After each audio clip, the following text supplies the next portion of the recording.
कांटों में रहूं या फूलों में रहूं या घर में रहूं या वन में रहूं या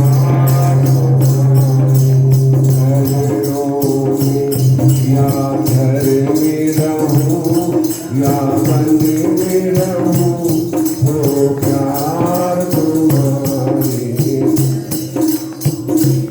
हो प्यार तुम्हारे चरणों में हो प्यार तुम्हारे चरणों में हो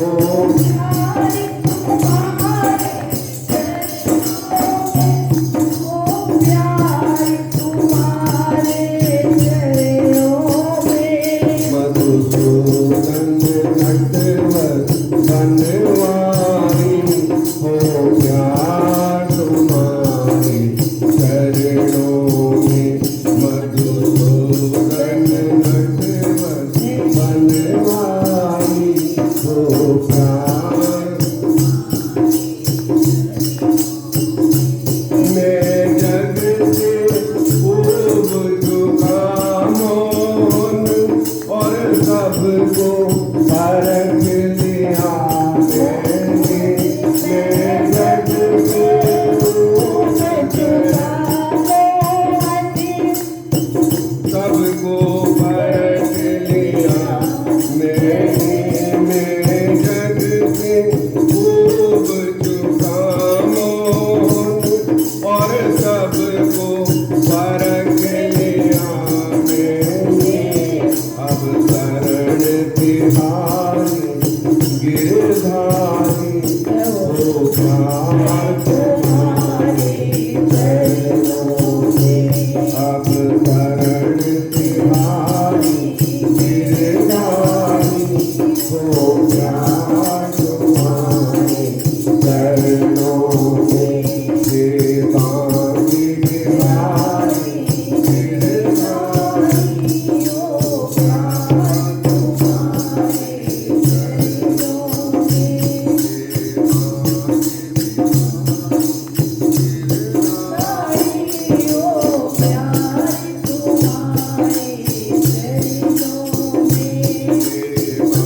बिहारी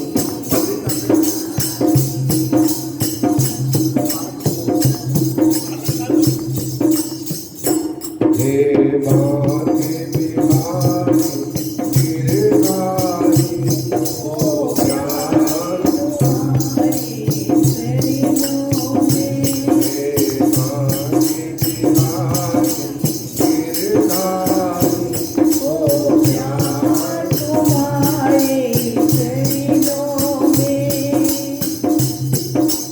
मेरे मन मंदिर में आ जाओ नस नस में श्याम समा जाओ मेरे मन मंदिर में आ जाओ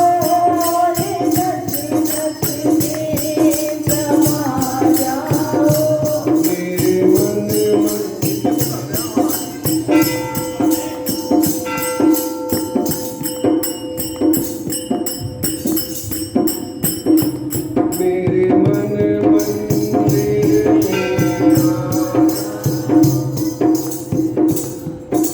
श्याम समा जाओ मेरे मन नस नस में श्याम समा जाओ मेरे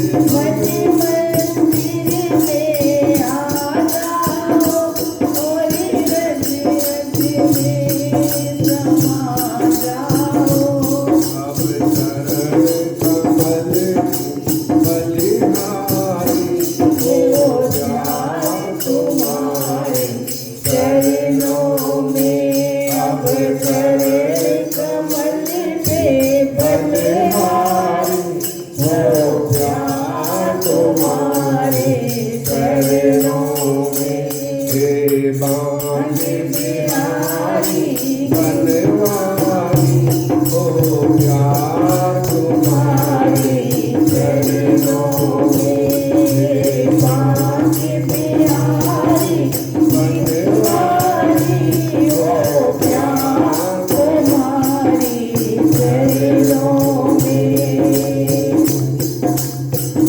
बोलिवांकी बिहारी लाल की जय। सद्गुरुदेव महाराज की जय। आनंद कंद भगवान भगवान की जय जय श्री राधे जय जय श्री राधे जय जय श्री राधे श्याम।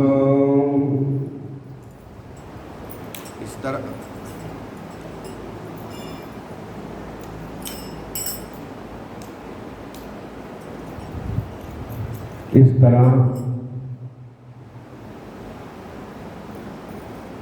सूत जी बोले, हे ऋषियों, अब आपको रामेश्वर की महिमा सुनाते हैं। भगवान जिस समय भगवान राम समुद्र के किनारे पहुंचे और सेतु बंधु लंका में जाने के लिए बनाने लगे, उस समय उन्होंने वहां पे शिव की पूजा आराधना की और शिवलिंग की स्थापना की और उनका नाम रामेश्वर हुआ। रामेश्वर के दर्शन जो एक बार अपने जीवन में करता है वो जीवन मरण से मुक्त हो जाता है, और जो गंगा जल ले जाके वहां चढ़ाता है तो उसने तो समझो चारों पदार्थ उसके हाथ में आ गए। ऐसी रामेश्वर की महिमाएं सूक्ष्म रूप में आपको सुना रहा हूं। शिवद्रोही ममदास है ममद्रोही शिवदास, सो नर करें कल्प भर घोर नरक में बास। भगवान ने कहा कि शिव और मैं एक ही रूप हूं, मेरे में और जो उनमें अंतर समझता है तो ऐसा कभी ऐसा मनुष्य हमें प्राप्त नहीं कर सकता, वो घोर नरक में वास करता है। इसलिए शिव और राम में रामेश्वरम मम रामेश्वरम, जो मम ईश्वर है वो रामेश्वर है। उधर भगवान शिव कहते हैं कि जो मेरे ईश्वर हैं वो रामेश्वर है।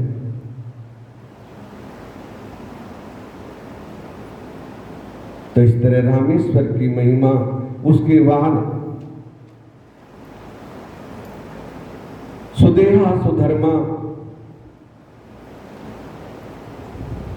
पति पत्नी थी। सुधर्मा ब्राह्मण था,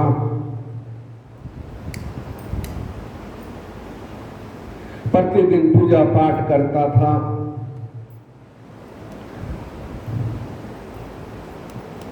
बेशुमार धन दौलत था, लेकिन चौथी अवस्था आने को कोई किसी संतान की प्राप्ति नहीं हुई। जब संतान की प्राप्ति नहीं हुई तो अड़ोस पड़ोस की जो माताएं हैं ना, वो कानाफूसी करती हैं। देखो इसकी कितनी उम्र हो गई है, अभी तक कोई बच्चा नहीं हुआ, इतना धन है, कौन खाएगा, किसी को देती भी नहीं है। तो अनेक बातें बनाते हैं। अब इन्होंने तो मर जाना है, सारा धन राजा ले जा लेगा और खाने वाला तो कोई है ही नहीं, कोई भोगने वाला नहीं है, क्या इतने धन का करेंगे। ऐसी माताएं बातें करती थी और सुदेहा को भी खरी खोटी सुनाती थी कि तू बांझ है, तेरा वंश कैसे चलेगा, तेरा कोई आगे पीछे नहीं है। तो बड़ी वह दुखित होती थी, मार्मिक वचन बोलते थे। एक दिन उसने कहा कि स्वामी किसी तरह से पुत्र उत्पन्न करिए, संतान की प्राप्ति हो। उन्होंने बैठे हुए यज्ञ कर रहे थे, दो फूल उठा के अग्नि के सामने फेंके, एक को पुत्र जाना और एक को संतान नहीं। और सुदेहा ने जो संतान के भी फूल था वो ही उठाया। कहने लगे कि हे सुबह हमारे जीवन में संतान का सुख नहीं है, और भगवान का भजन करो। क्यों प्रपंच में पड़ती हो? क्योंकि संतान होगी तो दुनिया भर के झंझट होंगे, इसलिए हम दोनों बड़े सुखी हैं। और प्रभु का भजन करो। और ये वास्तविक बात है, भगवान ने कहा है कि यदि किसी की संतान ना हो तो कोई चिंता, उपाय करना चाहिए कि एक हो, ना हो तो भी चिंता नहीं करनी चाहिए, प्रभु का भजन करना चाहिए। वृक्ष लगा दो, वृक्ष भी पुत्रों के समान है, संतान के समान है। उन पे हजारों असंख्यों पशु पक्षी आके फल भक्षण करते हैं, सहारा लेते हैं, तो वो क्या संतान से कम है? वो भी संतान जैसे हैं। तो सुधर्मा ने कहा कि चिंता मत करो। कहने लगी नहीं, राजहट, स्त्रीहट और बालहट ये जब तक पूरी नहीं होती तब तक शांत नहीं होते। हमारी माताएं भी ऐसी हैं, बार बार वही बात करेंगी, तुमने ये कहा था, ये नहीं करा।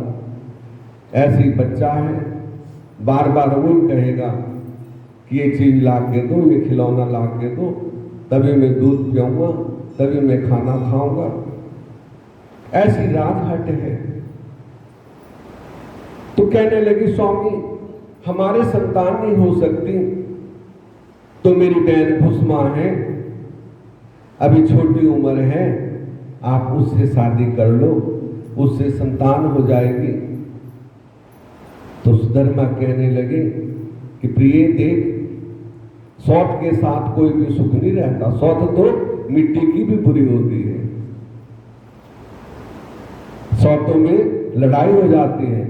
कहने लगी वो तो मेरी बहन है, सगी बहन है, हमारी कैसे लड़ाई? कि बहन भी दुश्मन बन जाती है, कि ऐसा कभी नहीं होगा, तुम एक बार कर तो लो। जबरदस्ती सुधेहा ने सुधर्मा की शादी सुधेहा के साथ करवा दी, भुस्मा के साथ करवा दी। शादी करके घर आई, बड़ा स्वागत किया, सत्कार किया, लेकिन ब्राह्मण देवता कहने लगे कि देख ये तेरी सौत है और तेरी बहन भी है, लेकिन अब ये तेरी सौत बन गई है, लेकिन बहन जैसा ही व्यवहार रखना, कि आप चिंता ना करो। भुस्मा का नियम था, प्रतिदिन 1000 शिवलिंग बनाते थे, ओम नमः शिवाय मंत्र बोल के, मक्खन, मिट्टी, गोबर, गोमूत्र, स्वर्ण, चांदी सब कुछ मिक्स करके बड़े भाव से, क्योंकि भाव में भगवान है। और उनकी पूजा करने के बाद वहां पे एक तालाब था, उस तालाब में प्रतिदिन प्रवाह कर आते थे। इसका प्रत्येक दिन का नियम था। जब तक वो ये नहीं करती थी तब तक वो जल भी ग्रहण नहीं करती थी। ऐसे करते करते बहुत समय बीत गया तो एक पुत्र की प्राप्ति हुई। पुत्र हुआ तो दोनों बहनें बड़ी खुश हुई।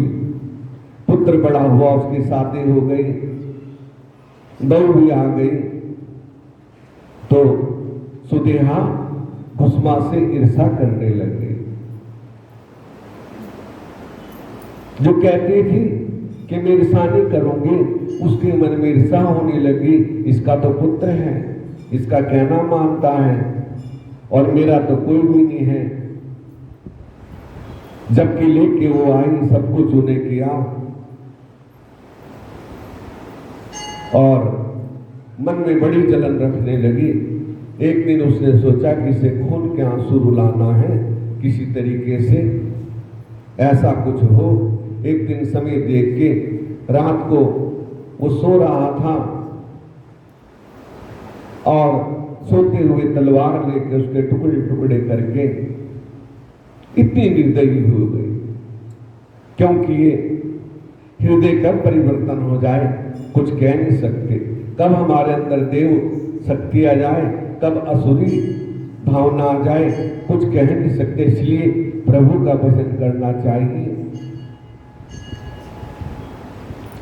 और टुकड़े टुकड़े करके वो उसी तालाब में बहाई जहां घुसमा प्रतिदिन शिवलिंग बहाते थे। अब सुबह बहू उठी, देखा तो बिस्तर पे खून के छींटे लगे थे, कुछ मांस के टुकड़े भी पड़े थे। घबराई और दौड़ के अपनी सास के पास गई कि माता जी, उनको तो किसी ने मार दिया और ये देखो खून के धब्बे पड़े हैं और उनके मांस के भी, वस्त्र के भी टुकड़े पड़े हैं। ना जाने कौन ऐसा है जिन्होंने उनको मार दिया। वो सुदेहा उस समय भगवान की शिवलिंग बना रही थी और पूजा कर रही थी। कहने लगी कोई बात नहीं बेटी, मैं अपनी पूजा कर लूं, उसके बाद देखूंगी। और आज हमारे सामने ऐसा हो जाए तो हम पूजा पाजा भगवान भगवान सब छोड़ देंगे। ठीक है ना, किसने करा क्या करा, थाने में जाओ, फलानी जगह जाओ, वहां जाओ, उसे बुलाओ, मीडिया वाले को बुलाओ, फोटो खिंचवाओ, 70 बातें करेंगे। लेकिन घुसमा शांत स्वभाव से पूजा करती रही और सुदेहा भी बनौटी आंसू बंदा करके रोने लगी। लेकिन अंदर से आत्मा खुश थी कि मैंने काम कर दिया है, अब ये रोएगी अच्छी तरह। और सुदेहा ने वैसा ही किया, पूजा की। पूजा करके जैसे शिवलिंग लेके तालाब पे गई और तालाब में प्रवाह करने लगी और से भगवान वहां प्रकट हो गए। भगवान प्रकट हुए, कहने लगे तू बड़ी भोली है, ये तेरा पुत्र है। कि भगवान ये आपके पास कैसे आया? कि तेरी बहन जो सुदेहा है ना, इसने इसके टुकड़े टुकड़े करके इसी तालाब में बहा दिया। लेकिन तेरी भक्ति से, तेरी अटूट भक्ति देख के मैंने इसको सरजीव कर दिया, फिर जीवन प्रदान। भगवान सब कुछ कर सकते हैं।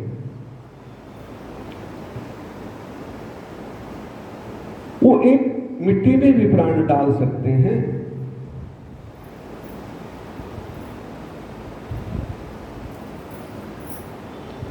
उनकी कृपा के बिना कुछ भी नहीं हो सकता। और इसने इसको तालाब में बहा दिया था। ये बड़ी दुष्टा है। वो कहने लगे प्रभु ऐसा मत कहो, भक्त के अंदर कभी क्रोध नहीं होता है, वो मेरी बहन है। कहने लगे मैं इसे क्या दंड दूं, बोलो। ये तेरा पुत्र है, यही तुझे लेके आई, ब्याह के लाई, सब कुछ किया, लेकिन यही तेरे से ईर्षा करने लग गई और इतनी ईर्षा बढ़ी कि तेरे पुत्र को भी मार दिया, जबकि पुत्र तो उसका भी था। यदि एक पति की 10 पत्नी हो, एक का पुत्र है तो सभी पुत्र वाली हैं, शास्त्र ऐसा कहता है।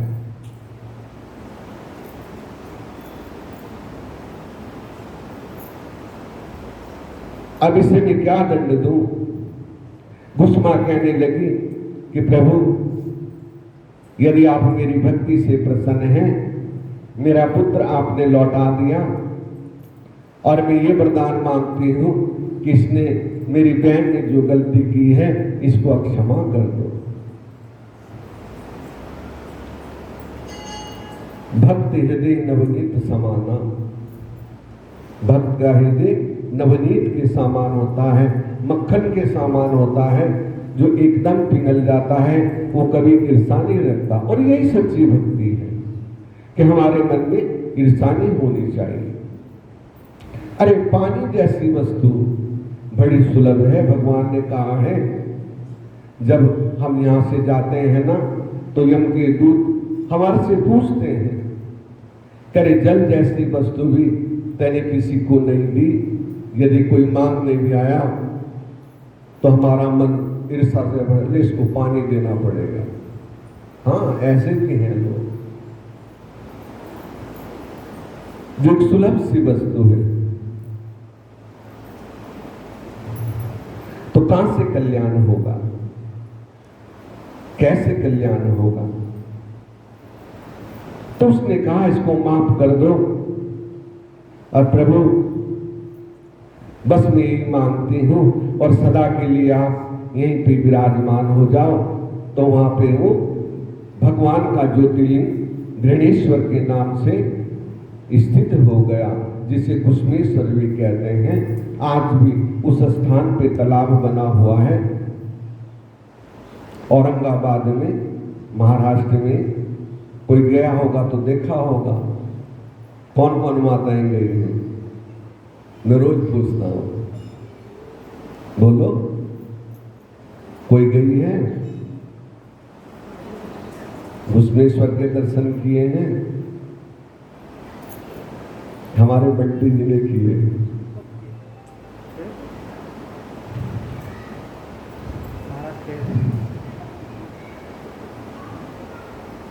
तो उनका दर्शन करके भी ब्रह्म हत्या जैसे पाप विनाश हो जाते हैं। और वहां पे एक नियम है कि जो पुरुष हैं वो खाली धोती पहन के जाएंगे, ऊपर के सारे कपड़े उतार देते हैं, और माताएं एक साड़ी में दर्शन करती हैं। गए नहीं थे जब कपड़े उतार दिए थे सब? पंढरपुर याद है, वो याद है, पंढरपुर का नाम तालाब है। जब अहमदनगर गए थे, याद है, गए होंगे। पूना से आए थे 54 साल के। याद नहीं। तो वहां पे एक वस्त्र में दर्शन होता है, और उसका दर्शन करने से जितने भी ज्योतिर्लिंग हैं सभी पुण्यदायक हैं। 12 ज्योतिर्लिंग हैं। 12 ज्योतिर्लिंग की कथा ऐसे हैं, और जो भी एक के भी और जो महाकाल के दर्शन कर लेता है वो भी जीवन मुक्त हो जाता है।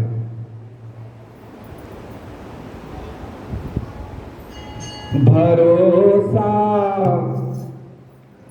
कर तू ईश्वर का, तुझे धोखा नहीं होगा।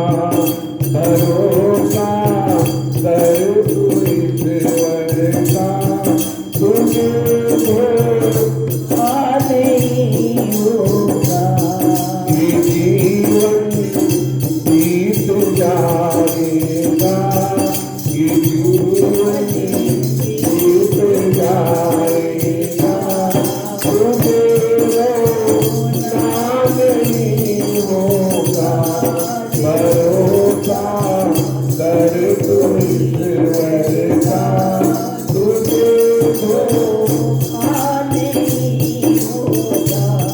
कभी दुख है कभी सुख है, तेरे सब कर्मों की माया।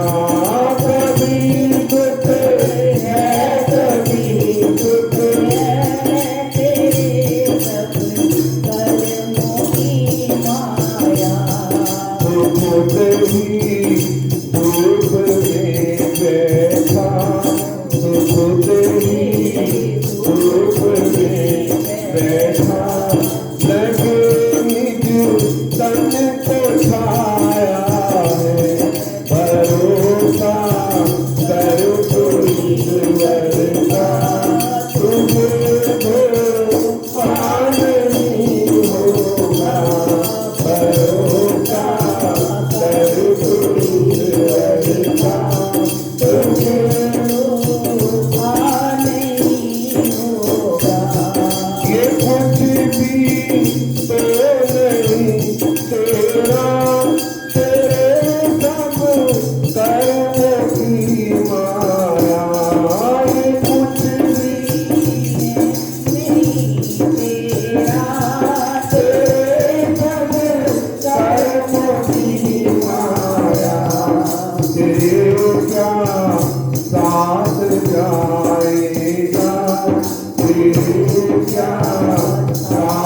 जाएगा जिसे कहता जो मेरा है तेरा साथ जाएगा जिसे कहता जो मेरा है भरोसा कर तो ईश्वर का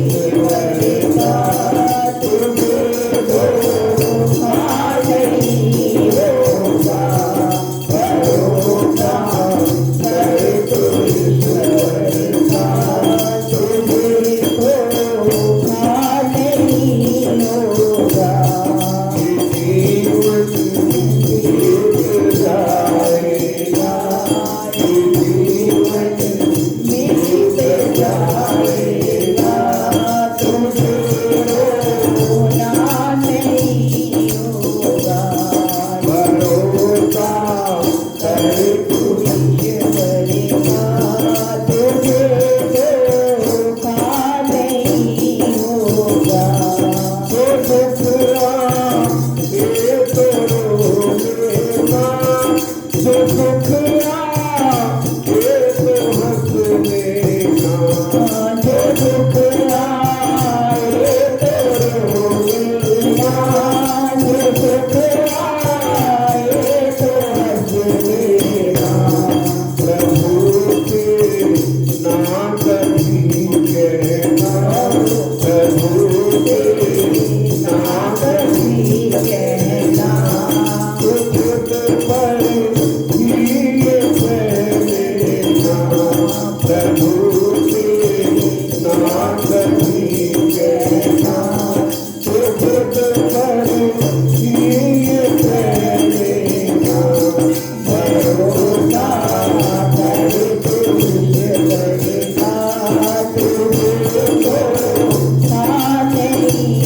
तू ईश्वर का तुझे धोखा नहीं होगा ये जीवन बीत जाएगा ये जीवन बीत जाएगा तुझे रोना नहीं होगा भरोसा कर तू ईश्वर का तुझे धोखा नहीं होगा लाल की जय सदगुरुदेव महाराज की जय जय जय श्री राधे जय जय श्री राधे इस तरह प्रभु पे विश्वास होना चाहिए एक भरोसा एक बल एक आस विश्वास एक भी विश्वास होना चाहिए तो अनेक तो खिंचे आते हैं अपना खिंचे आते हैं यदि हमें प्रभु के चरणों में सच्चा विश्वास है तो और तो सब अपना आप आ जाते हैं तो एक साधे सब सदे सत्य ही सद जाए एक की साधना करनी चाहिए और अनेकों को बुलाएंगे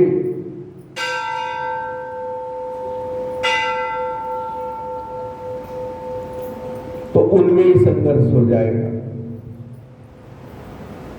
वो कहेगा मैं जाऊं वो कहेगा मैं जाऊं तो एक को एक साधे सब सदे सत्य ही सद जाए एक जगह पूर्ण विश्वास होना चाहिए तो ऐसे ही एक बार भगवान विष्णु ने शिव की पूजा की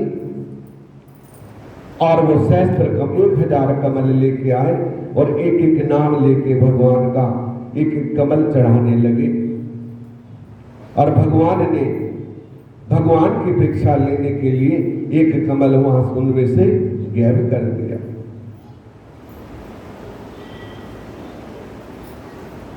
जब विष्णु जी ने सोचा कि एक कमल कम है उठ के जाना पड़ेगा उन्होंने अपना नेत्र निकाल के भगवान को चढ़ा दिया इसलिए भगवान विष्णु को कमल नेत्र कहते हैं ये सच्ची भक्ति है ये सच्ची पूजा है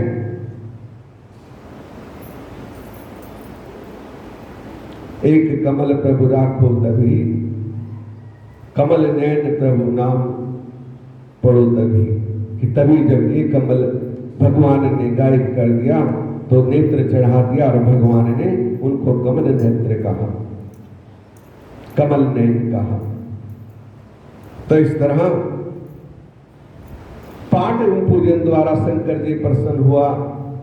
प्रत्यक्ष होकर भगवान विष्णु को दिव्य सुदर्शन चक्र देते हुए बोले, विष्णु जी सभी भय से मुक्त होने के अर्थ मेरे 1000 नामों का जो पाठ एवं पूजन किया है, इससे तुम्हारे सभी मनोरथ पूर्ण होंगे और ये सुदर्शन चक्र तुम्हें सभी प्रकार के भय से मुक्त करता रहेगा।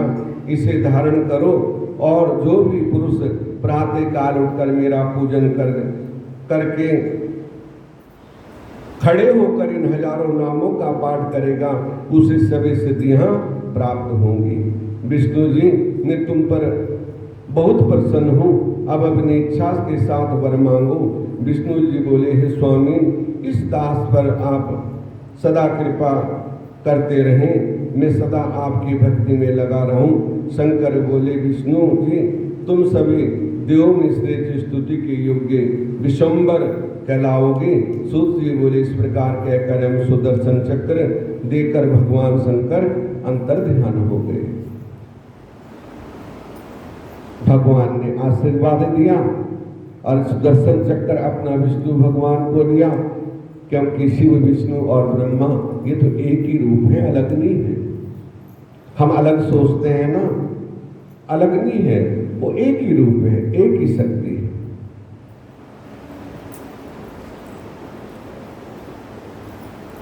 सूत जी बोले, हे मुनियों भगवान शंकर की पूजा उपासना आदि अत्यंत श्रेष्ठ है, श्रेष्ठ कथा है, वही में तुम सुनाते हैं। ये कथा ब्रह्मा जी ने नारद से कही थी। नारद जी ने भगवान शंकर का पूजन लक्ष्मी सहित विष्णु जी ने तथा मैंने किया था, जिससे हमारी कामनाएं सभी पूर्ण हुई।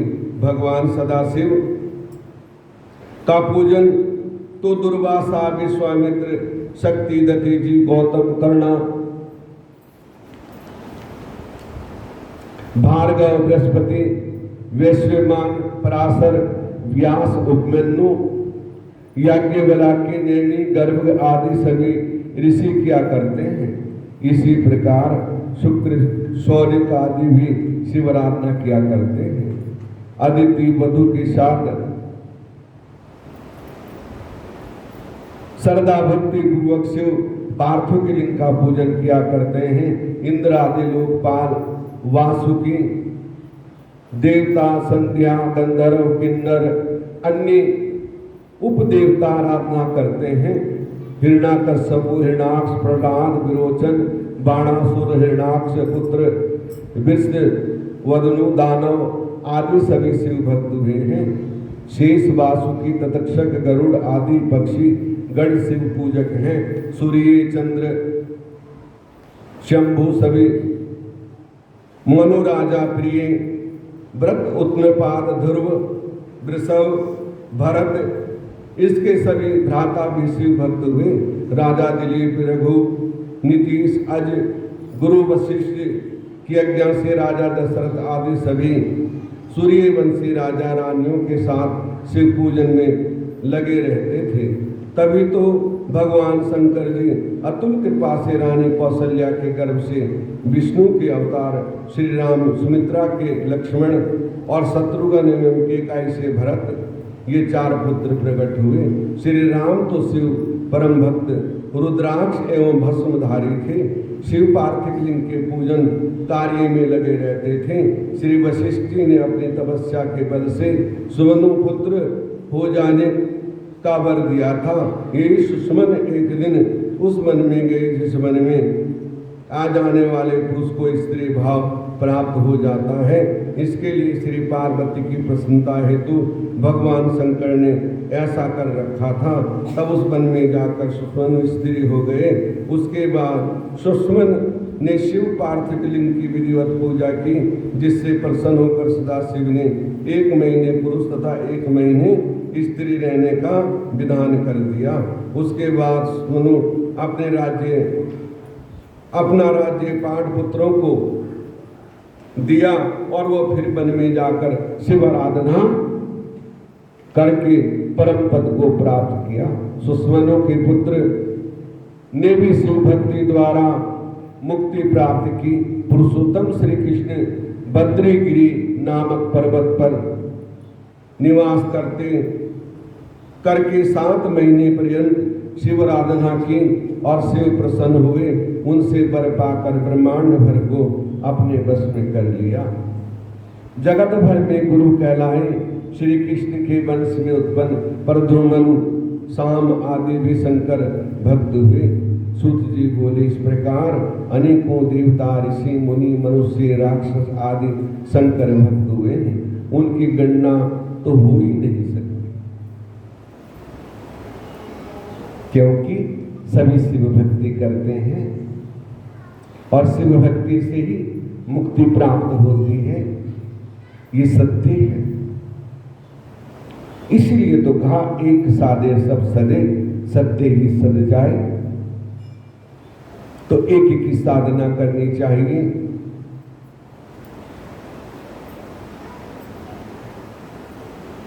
शिवरात्रि का विधान, शिवरात्रि का व्रत प्रत्यक्ष मास में कृष्ण पक्ष की चतुर्दशी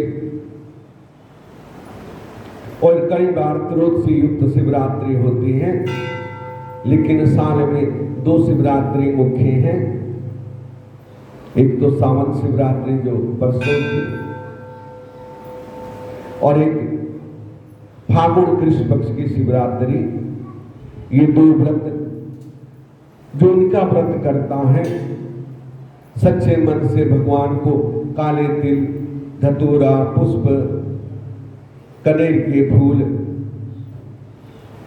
आक के फूल, भांग, समनी के पत्ते ये चढ़ाता है और 4 पैर का पूजन करता है, वो मुक्ति को प्राप्त करता है। उसे अश्वमेध यज्ञ जैसा फल प्राप्त होता है।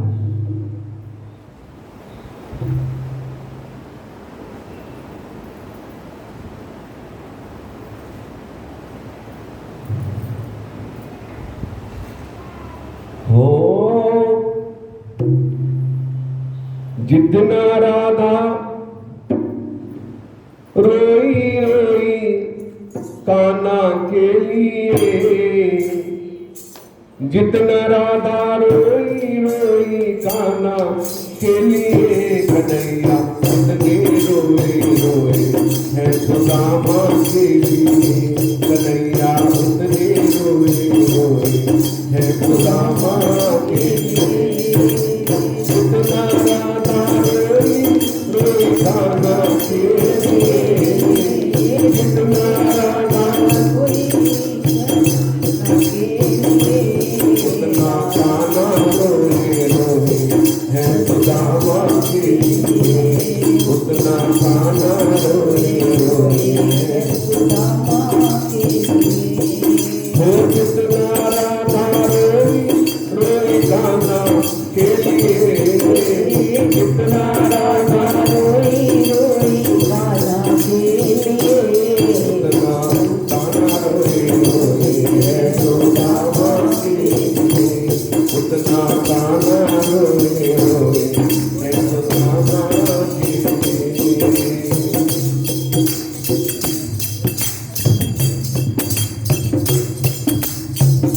बोला हो मत वाला, बोला हो मत वाला, यार मेरा मुरली वाला। बोला हो मत वाला, यार मेरा मुरली वाला। यार की हालत देखी, उसकी हालत पे रोया। यार की हालत देखी, उसकी हालत पे रोया। यार के आगे अपनी शान पौखट पे रोया। यार के आगे अपनी शान पौखट पे रोया। ओ ऐसा तड़पा, ऐसा तड़पा सामा परवाने के लिए।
तो जीने के लिए आंसू से भरपाई अब तो जीने के लिए कान्हा उतना रोया रोया है सुदामा के लिए कान्हा उतना रोया रोया है सुदामा के लिए हो जितना राधा रोई रोई कान्हा के लिए जितना राधा रोई रोई कान्हा के लिए उतना कान्हा रोई रोई है सुदामा के लिए उतना कान्हा रोई रोई है सुदामा के लिए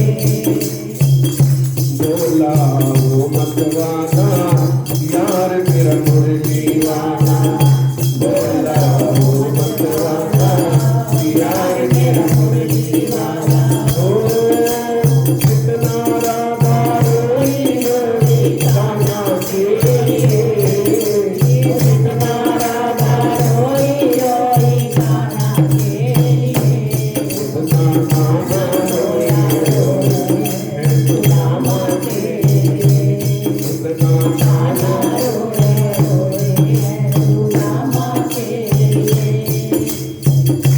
उसके आने से रोया उसके जाने से रोया उसके आने से रोया उसके जाने से रोया होकर गदगद चावल के दानों के ऊपर रोया होकर गदगद चावल के दानों के ऊपर रोया वो बनवारी वो रोया बनवारी वो रोया बतियाने के लिए बनवारी वो रोया बतियाने के लिए उतना कान्हा रोया रोया है सुदामा के लिए उतना कान्हा रोया रोया है सुदामा के लिए हो जितना राधा रोई रोई कान्हा के लिए और जितना राधा रोई रोई कान्हा के लिए उतना कान्हा रोया रोया है सुदामा के लिए उतना कान्हा रोया रोया है सुदामा के लिए बोला वो मतवाला यार मेरा मुरली वाला बोला वो मतवाला यार मेरा मुरली वाला ओ कितना राधा रोई रोई कान्हा के लिए कितना राधा रोई रोई कान्हा के लिए उतना कान्हा रोया रोया है सुदामा के लिए उतना कान्हा रोई रोई है सुदामा के लिए बोलीबान की बिहारी लाल की जय जय जय श्री राधे जय जय श्री राधे जय जय श्री राधे श्याम। तो चिंता नहीं करनी चाहिए भगवान हर चीज देख रहे हैं भगवान तो भक्त के बस में है जहाँ भक्त है वहाँ भगवान है गाना आए ना आए गाना गाना चाहिए रोना आए ना आए रोना चाहिए ठीक है ना प्रेम छिपाया ना छिपे जागट प्रगट होए ताते मुख बोले नहीं नैन देते हैं रोए तो जिसके अंदर प्यार होता है भगवान अपने भक्तों के लिए रोया और राधा अपने कृष्ण के लिए रोई सच्चा प्यार था और सच्चा प्यार हमेशा रोता है यह बात याद रखना वो रोना ऐसा नहीं है कि जैसे हम संसार के लिए रोते हैं प्रभु के लिए रोना तो बहुत अच्छा है यदि एक आंसू भी निकल जाए तो समझो हम मुक्त हो गए हमारे बंधन खुल गए हमारे बंधन टूट गए हमें अब मुक्ति मिल जाएगी लेकिन हृदय से आंसू होने चाहिए ऐसी भक्ति है तो आज की कथा को यहीं विश्राम देते हैं, क्यों लेट हो जाते हैं सब, और मुझे भी थोड़ा पाठ करने के लिए जाना पड़ता है 8 बजे, तो जीवन व्यस्त है। चलो जितना होता है उतना कर रहे हैं। एक आधी घड़ी आदि में बुनियाद तुलसी संगत संतों की कटे कोटि अपराध। तो भगवान का नाम जैसे मर्जी, हम तो अज्ञानी हैं, अनिरुद्ध हैं, प्रभु हम कुछ नहीं जानते। हम तो सिर्फ इतना जानते हैं कि आपका नाम लेते हैं और कोई गलती होती है तो प्रभु माफ करना, ये मन में होना चाहिए। बस प्रभु का नाम जपो, वही मुक्ति का कारण है। बोल शंकर भगवान की, हर हर महादेव शंभो, काशी विश्वनाथ